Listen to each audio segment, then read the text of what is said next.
નમસ્કાર વિદ્યાર્થી મિત્રો, આગળના વિડિયોમાં આપણે મનુષ્યના ઉત્સર્જન તંત્રની વાત કરી. હવે એનેથી આગળનો ટોપિક જોઈએ. પાઠ 6 જૈવિક ક્રિયાઓની અંદર જે ટોપિકનું નામ છે ઉત્સર્ગ એકમ અથવા તો એને આપણે કહીએ છીએ મૂત્રપિંડ નલિકા. હવે આપણને ખબર છે કે આપણા શરીરમાં બે મૂત્રપિંડ આવેલા છે. એક છે ડાબી બાજુ અને એક છે જમણી બાજુ. હવે આપણા શરીરમાં મૂત્રનું કેવી રીતે નિર્માણ થાય એના માટે કોઈ ચોક્કસ એવી કોઈ રચના છે કે નહીં એની વાત કરીએ.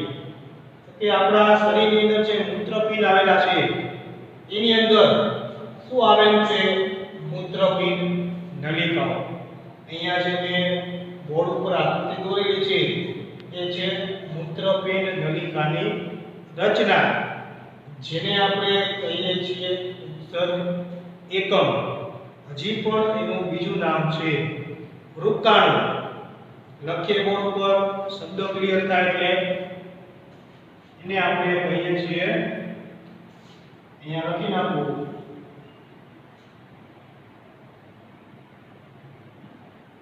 વૃક્કાણુ. ત્રણ રીતે એને ઓળખી શકાય. એને ઉત્સર્ગ એકમ પણ કહેવાય, મૂત્રપિંડ નલિકા પણ કહેવાય અને વૃક્કાણુ પણ કહેવાય.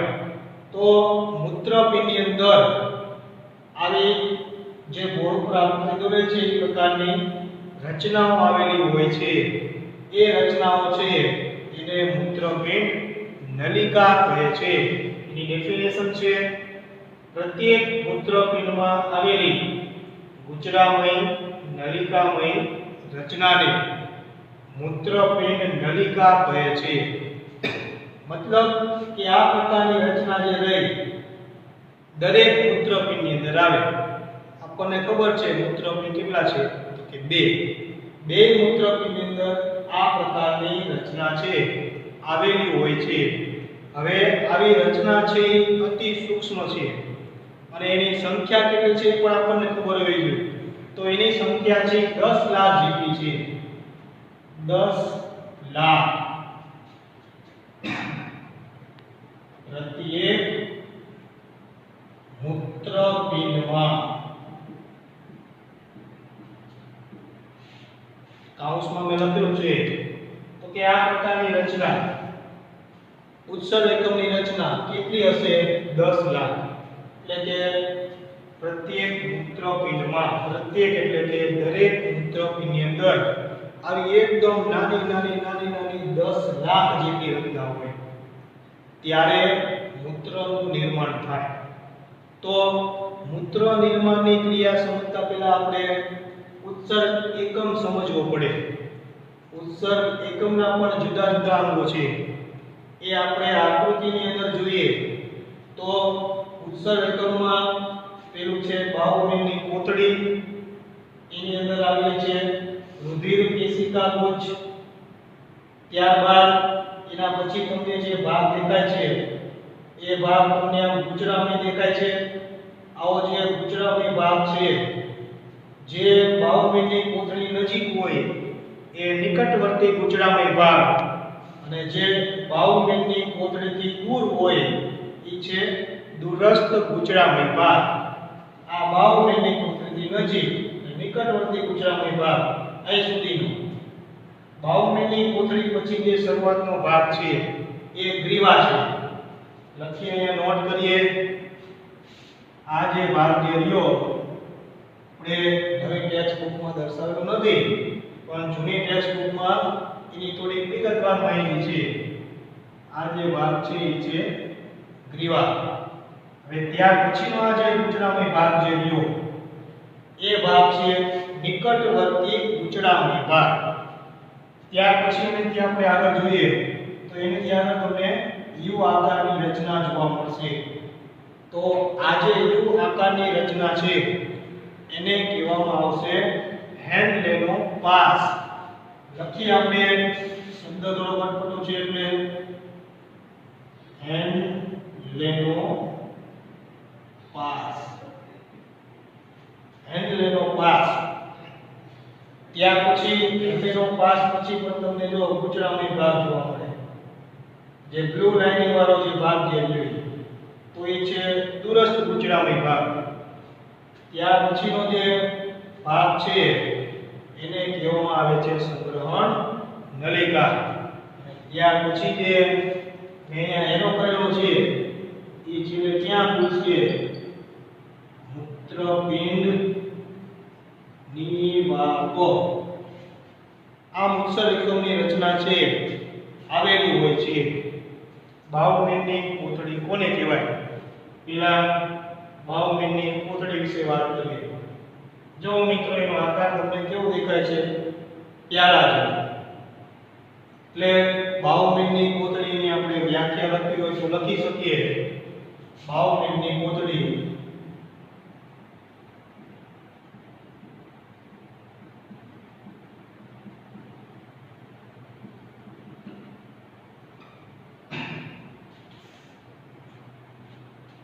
પ્રત્યેક મૂત્રપિંડ નલિકામાં આવેલ ગૂંચળામણી જે ભાગ છે એ આપણે કીધું કે એ ભાગ ઉત્સર્ગ એકમ છે.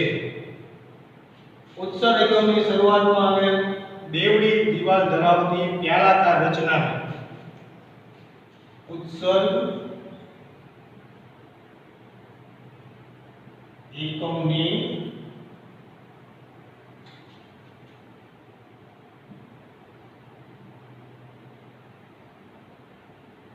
શરૂઆતમાં આવેલ બેવડી દિવાલ ધરાવતા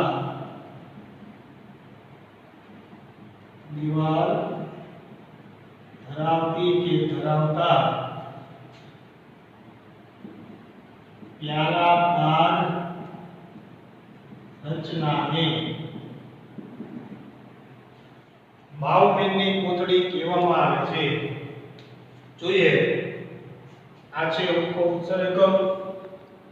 આટલી જે રચના જે રહી એને કહેવામાં આવશે બાહુમેદની કોથળી. કોથળી જેવી રચના દેખાય છે. બાહુમેદ નામના વૈજ્ઞાનિકે એની શોધ કરેલી એટલે એની યાદમાં એનું નામ કાયમ યાદ રહે એટલે એનું નામ છે એ બાહુમેદની કોથળી રાખેલું છે. અને બીજું કે એની રચના તમે મિત્રો જોશો તો પ્યાલા જેવી એટલે કે કપ જેવી જોવા મળશે.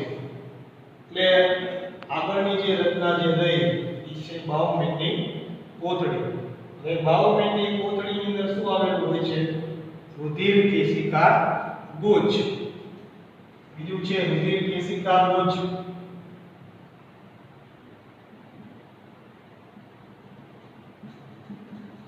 રુધિર કેશિકા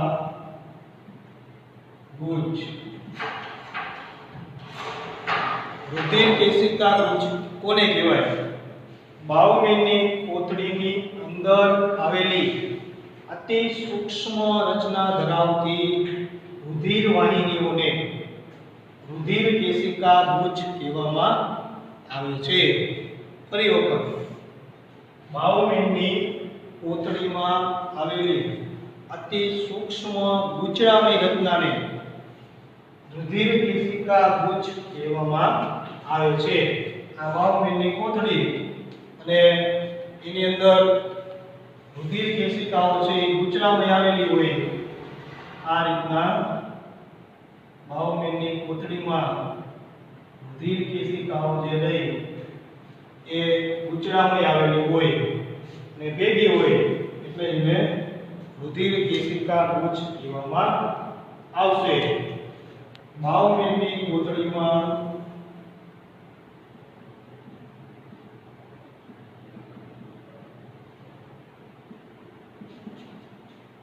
આવેલી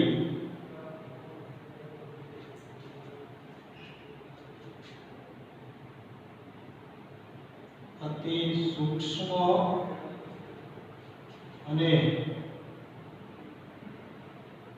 ગૂંચળામય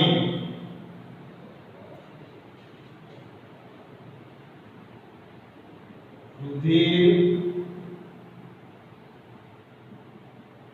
केशिकाओने रुधिर केशिका गुच्छ कहे छे। त्यार पछीनो मैं तमने बात कीधो ग्रीवा, तो के ग्रीवा कोने कहेवाय?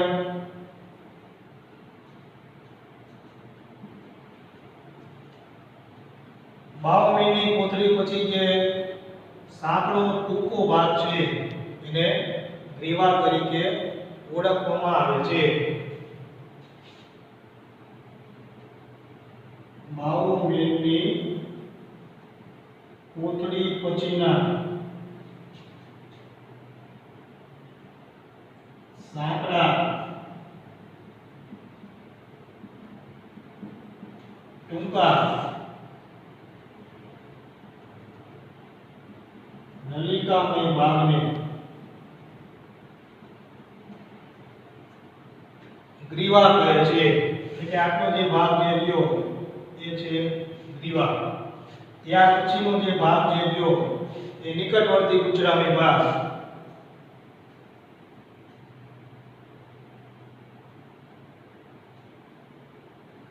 નિકટવર્તી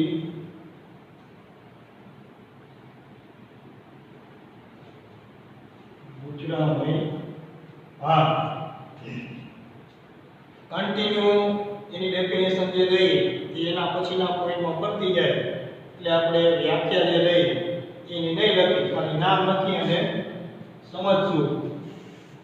ગ્રીવા પછીના સાંકડા ટૂંકા નલિકામય ભાગને નિકટવર્તી ગુચરામય ભાગ કહે છે। ગ્રીવા પછી તમને જે નલિકાનો ભાગ દેખાય ये भाग છે નિકટવર્તી ગુચરામય ભાગ। ત્યાર પછી હેનલેનો પાસ।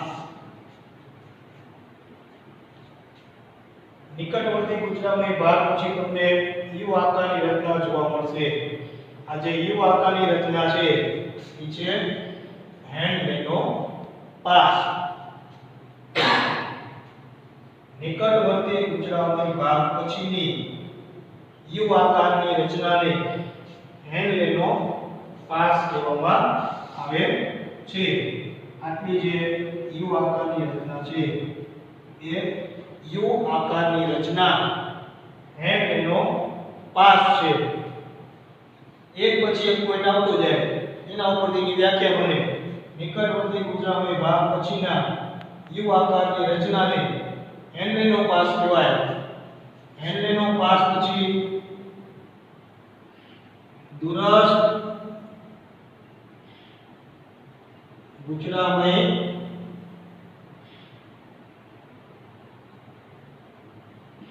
भाग। હેનલેનો પાસ પછી જો તમને અહીંયા વળી પાછો બીજો ગુચરામય ભાગ જોવા મળશે। તો આ જે ગુચરામય ભાગ છે એ શું છે? दूरस्थ गुचरामय भाग। दूरस्थ એટલે દૂરનો એટલે એની વ્યાખ્યા બને એના ઉપરથી એની વ્યાખ્યા બને। હેનલેનો પાસ પછીના ગુચરામય નલિકામય ભાગને दूरस्थ गुचरामय भाग કહે છે। તો આપણે કહી શકીએ કે હેનલેનો પાસ પછીના ગુચરામય ભાગને दूरस्थ गुचरामय भाग કહેવામાં આવે છે। આટલો ભાગ જે રહ્યો એ ભાગ છે दूरस्थ गुचरामय भाग। ત્યાર પછી છે સંગ્રહણ નલિકા। હવે જો दूरस्थ गुचरामयનો છેડો જે રહ્યો એ ક્યાં ખુલે છે? સંગ્રહણ નલિકામાં। એટલે दूरस्थ गुचरामय પછી નો જે ભાગ છે એને સંગ્રહણ નલિકા કહેવામાં આવે છે। અને સંગ્રહણ નલિકા છે એ ક્યાં ખુલે છે? મૂત્રપિંડ નિવાકમાં। પછી છે મૂત્રપિંડ નિવાક। સંગ્રહ નલિકા છે એટલે ક્યાં ખુલશે? મૂત્રપિંડ નિવાકમાં। અને આ મૂત્રપિંડ નિવાહક છે છેલ્લે ક્યાં પૂછશે? મૂત્રવાહિની. મૂત્રવાહિનીનો શરૂનો છેડો, મૂત્રવાહિનીનો શરૂઆતનો જે છેડો હશે ત્યાં મૂત્રપિંડ નિવાહક છે એ ખુલશે. આપણે આગળ જોઈ ગયા મૂત્રપિંડની રચના, વાળના દાણા જેવી રચના જે હતી એ વ્યવસ્થિત આપણે જોઈએ. આ રીતની રચના હતી એની.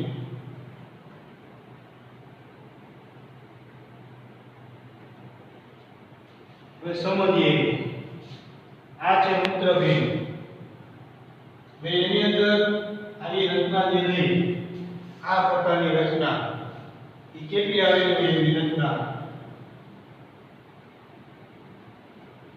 10 લાખ. કેટલી હોય? 10 લાખ. શું કીધું અહીંયા? પ્રત્યેક, એટલે દરેકની અંદર એક મૂત્રપિંડ છે તો એની અંદર આવી 10 લાખ જેટલી રચના હોય. 2 ની સંખ્યા 20 લાખ. હવે આજે આગળનો ભાગ જે રહ્યો,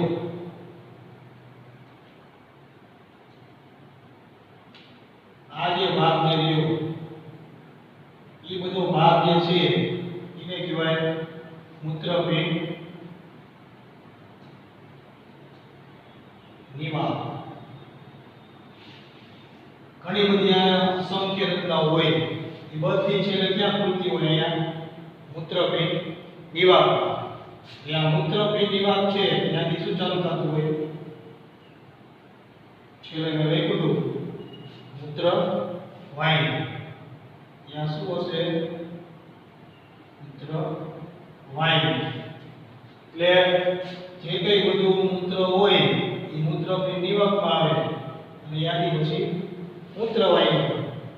પછી તો આપણને ખબર જ છે કે આગળના વિડીયોમાં જોઈ ગયા કે મૂત્રવાહિનીમાંથી મૂત્રાશયમાં અને મૂત્રાશયમાંથી મૂત્ર માર્ગ દ્વારા મૂત્ર છે એનો ત્યાગ થાય.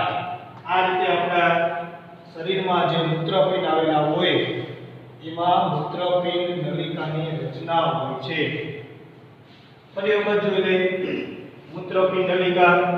પ્રત્યેક મૂત્રપિંડમાં ગૂંચળાની નલિકાઓ આવેલી હોય છે જેને મૂત્રપિંડ નલિકા કહે છે. અહીંયા ટેમ્પરરી આકૃતિ મેં દોરેલી છે.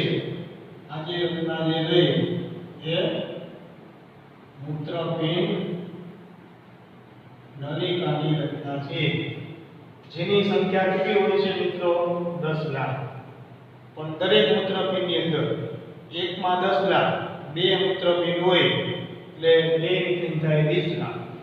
તો આવી રચના જે રહી એમાં ઉત્સેચકની રચનામાં એનો ભાગ છે બાહુમીનની કોથળી, રુધિર કેશિકા ગુચ્છ, ગ્રીવા, નિકટવર્તી ગૂંચળામય ભાગ, હેન્લેનો ભાગ, દૂરસ્થ ગૂંચળામય ભાગ, સંગ્રહ નલિકા, મૂત્રપિંડ નિવાહક. બાહુમીનની કોથળી કોને કહેવાય? કે ઉત્સર્જકની શરૂઆતમાં આવેલી બેવડી દીવાલ ધરાવતી પ્યારાકાર આ જે રચના જે છે એ રચનાને બાહુમીનની કોથળી કહે છે, જેની અંદર રુધિર ગળાય છે અને એમાંથી મૂત્રનું નિર્માણ થવાની શરૂઆત થાય છે. કેવી રીતે મૂત્ર નિર્માણ થાય એ આપણે પછી સમજશું. હવે બાહુમીનની કોથળીમાં શું હોય? તો કે રુધિર કેશિકા ગુચ્છ. રુધિર કેશિકા ગુચ્છ કોને કહેવાય? તો કે બાહુમીનની કોથળીમાં આવેલી અતિ સૂક્ષ્મ અને ગૂંચળામય રુધિર કેશિકાઓને, આમાં આખું ગૂંચળું હોય, ઘણી બધી રુધિર કેશિકાઓ હોય, એને કહેવામાં આવશે રુધિર કેશિકા ગુચ્છ. ત્યાર પછીનો ભાગ છે ગ્રીવા. કન્ટિન્યુ વ્યાખ્યા બનતી જાય. બાહુમીનની કોથળી પછીના સાંભળા ટૂંકા નલિકામય ભાગને ગ્રીવા કહે છે. પછી ગ્રીવા પછીના સાંકડા ટૂંકા નલિકામય ભાગને નિકટવર્તી ગૂંચળામય ભાગ કહે છે.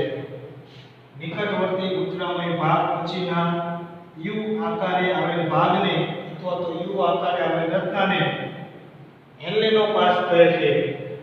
જનનેનો પાસ પછીના ગુચરામય ભાગને દૂરસ્થ ગુચરામય ભાગ કહે છે.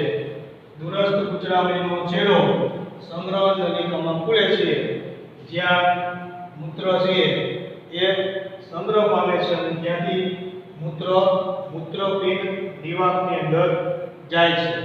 અહીંયા મેં તમને દેખાડ્યા મૂત્રપિંડ નિવાક, અને ત્યાં શરૂઆત થાય મૂત્રવાહિનીની.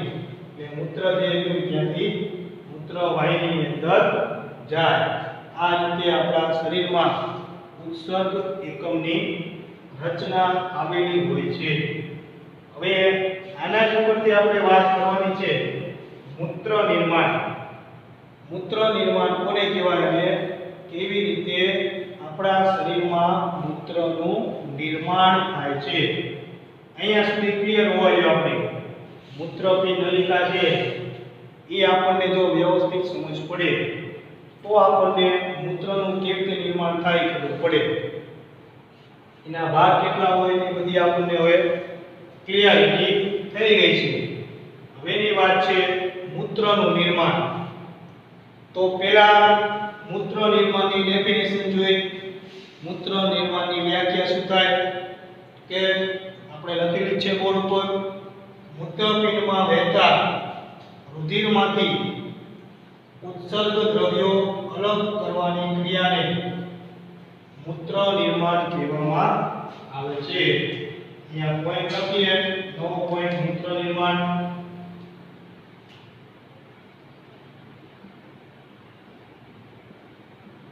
મૂત્ર નિર્માણની ક્રિયા. હવે એના વિશે આપણે જોવાનું છે. મૂત્રપિંડમાં વહેતા રુધિરમાંથી ઉત્સર્ગ દ્રવ્યો અલગ કરવાની ક્રિયાને મૂત્ર નિર્માણની ક્રિયા કહેવામાં આવે છે. કેવી રીતે મૂત્રનું નિર્માણ થાય? તો બે તબક્કા છે. એક તો અભિશોષણ, અતિ સૂક્ષ્મ ગારણ,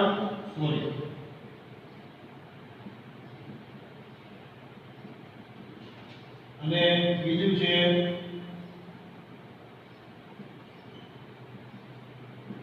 પુનઃશોષણનો તબક્કો. મૂત્ર નિર્માણ માટેના બે તબક્કા, એક અતિ સૂક્ષ્મ ગારણ અને બીજું છે પુનઃશોષણ. કેવી રીતે મૂત્ર નિર્માણ થાય? મૂત્રપિંડ ધમનીની શાખા દ્વારા રુધિર છે એ ઉત્સર્ગ દ્રવ્યો યુક્ત હોય.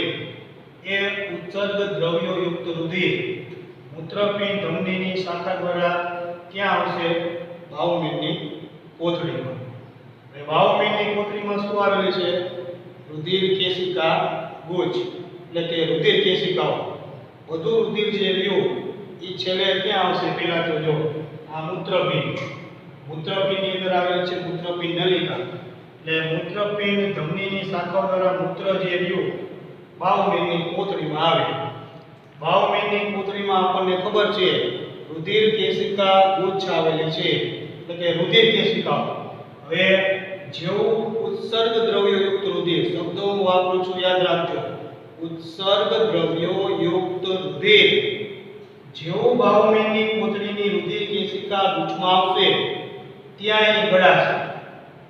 જેવી રીતે આપણે ચા ગાળી, ચા જુદી પડી જાય પીવાની હોય અને ચાના કૂચા જુદા પડે, એવી રીતે આ બાહુમેદની કોથળીની અંદર ગાળણની ક્રિયા થાય. બે રુધિર અહીં આવે એટલે ત્યાં પૂરતું દબાણ હોય. દબાણ હોવાને કારણે રુધિરમાં જે ઉત્સર્ગ દ્રવ્યો હશે, કયા ઉત્સર્ગ દ્રવ્યો? યુરિયા, યુરિક એસિડ,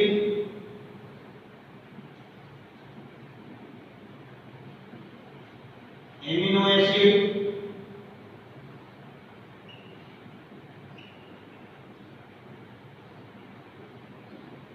ગ્લુકોઝ,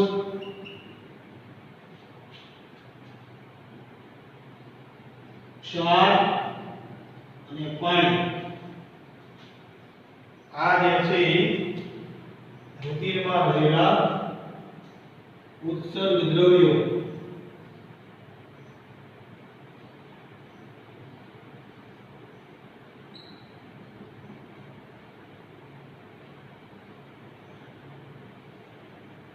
ઉત્સર્ગ દ્રવ્ય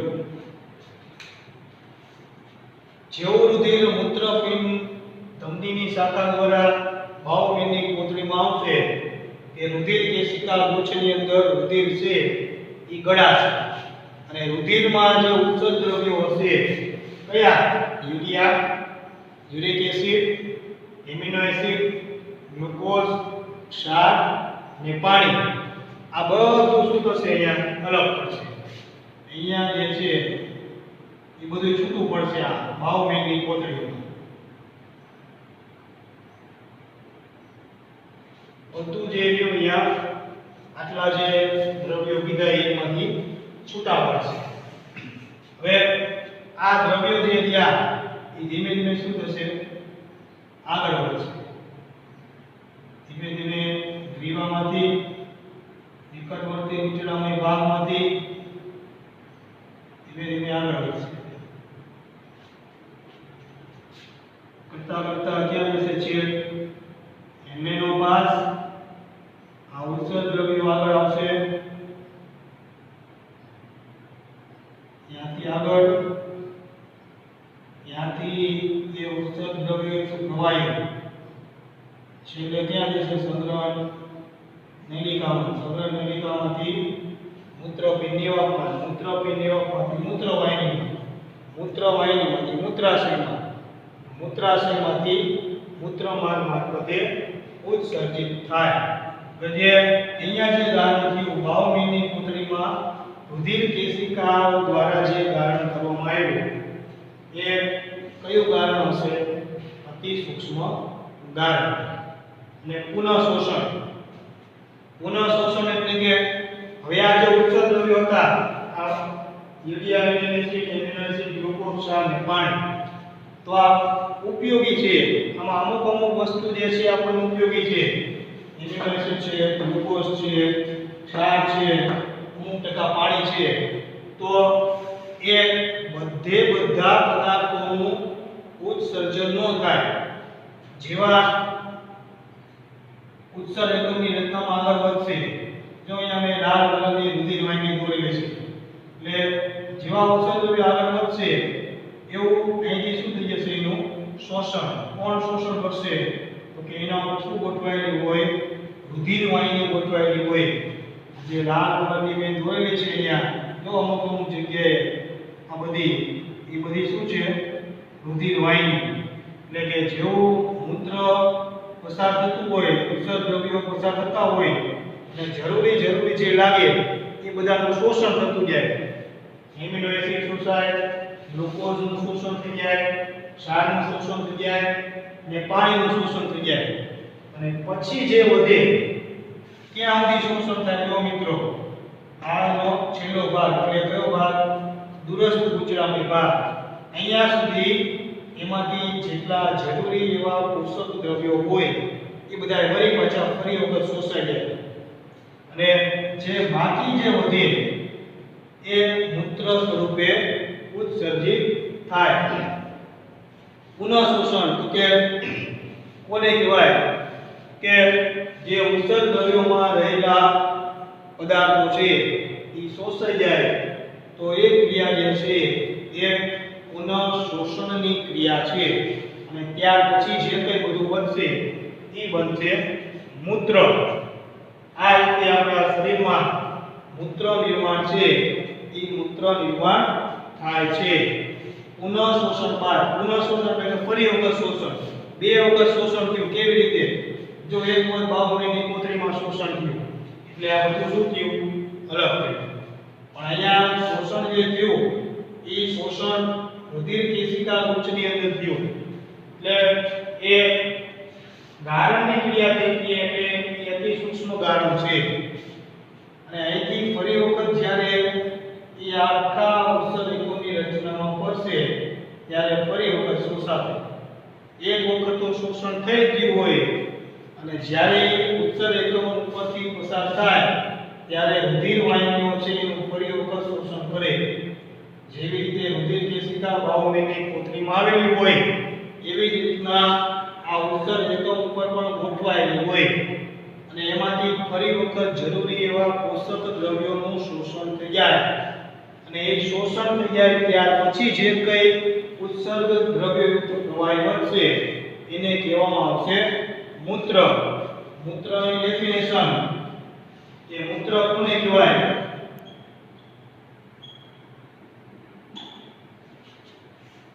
આ બધા જ પદાર્થો શેમાં હોય? મૂત્રની અંદર. Urea, amino acid, uric acid, glucose, ક્ષાર અને પાણી આ બધા મૂત્રની અંદર હોય. તો પુનઃશોષણ બાદ જે કંઈ પ્રવાહી વધશે એ બનશે મૂત્ર. પ્રયોગ જોઈ લઈએ. બાહુમેનની કોથળીમાં રુધિર કેશિકામાં પર્યાપ્ત દબાણ હોય એટલે ત્યાં રુધિર છે ગાળવાની ક્રિયા થાય, રુધિર ગળાય એટલે ત્યાં બાહુમેનની કોથળીમાં છૂટું પડે urea, uric acid, amino acid, glucose, ક્ષાર અને પાણી. ત્યાંથી પછી જે ઉત્સર્જકોની રચના છે ધીમે ધીમે એ ઉત્સર્જકોની રચનામાં એ ઉત્સર્ગ દ્રવ્યયુક્ત પ્રવાહી છે એનું વહન થાય. હવે એ વહન દરમિયાન એના ઉપર જે રુધિરવાહિની ગોઠવાયેલી હોય એ રુધિરવાહિની એને જરૂરી જે લાગતા પદાર્થો છે એ લાગતા પદાર્થોનું ફરી વખત શોષણ કરશે જેને આપણે કહીએ છીએ પુનઃ શોષણ. ફરી વખત શોષણ થઈ જાય. અહીંયા રુધિરવાહિની ગોઠવાયેલી છે તો અહીંથી જ્યારે ઉત્સર્ગ દ્રવ્યયુક્ત પ્રવાહી પસાર થાય તો રુધિરવાહિની જરૂરી એમિનો એસિડ જો જરૂરી હોય જો વધારે તૈયાર થઈ ગયો હોય તો પાછું લઈ લે. ગ્લુકોઝનો વધારે તૈયાર થયો હોય તો એ પાછો આવી જાય. ક્ષાર જે ખનિજ ક્ષાર જરૂરી હોય એ પાછા આવી જાય. અને પાણીની જો વધારે જરૂરિયાત હોય એટલે કે પાણીનો વધારે તૈયાર થયો હોય તો પાણી પણ એમાંથી પાછું આવી જાય. એટલે વળી પાછું ક્યાં આવી જવાનું? રુધિરવાહિની. આવ્યું તો ક્યાં? આ બધી જ વસ્તુ ક્યાં હતી? રુધિરમાં. વળી પાછું એ બધું ક્યાં આવી જવાનું? રુધિરમાં. એટલે આ રીતે મૂત્ર છે એનું નિર્માણ થાય છે. પુનઃ શોષણ બાદ વધેલા ઉત્સર્ગ દ્રવ્યયુક્ત પ્રવાહીને મૂત્ર કહે છે. આમ જે કંઈ વધેલો ઉત્સર્ગ દ્રવ્યયુક્ત પ્રવાહી છે એ મૂત્ર છે અને તેનો ત્યાગ મૂત્ર માર્ગ મારફતે થાય છે. આ રીતે આપણા શરીરમાં મૂત્રનું નિર્માણ થાય છે. અહીં મૂત્ર નિર્માણની ક્રિયા છે એ પૂરી થાય છે. આ યુટ્યુબના માધ્યમથી અમારા વિડીયોને નિહાળો. જરૂર જણાય કે આ કોમેન્ટ કરો, સબસ્ક્રાઇબ કરો, બેલ આઇકન બટન દબાવો જેથી નેક્સ્ટ વિડીયો છે એ તમને સરળતાથી મળી શકે. હવે ત્યાર પછીનો જે ટોપિક હશે એ હું મારા નેક્સ્ટ વિડીયોની અંદર રજૂ કરીશ. આભાર, નમસ્કાર, આવજો, બાય બાય વિદ્યાર્થી મિત્રો.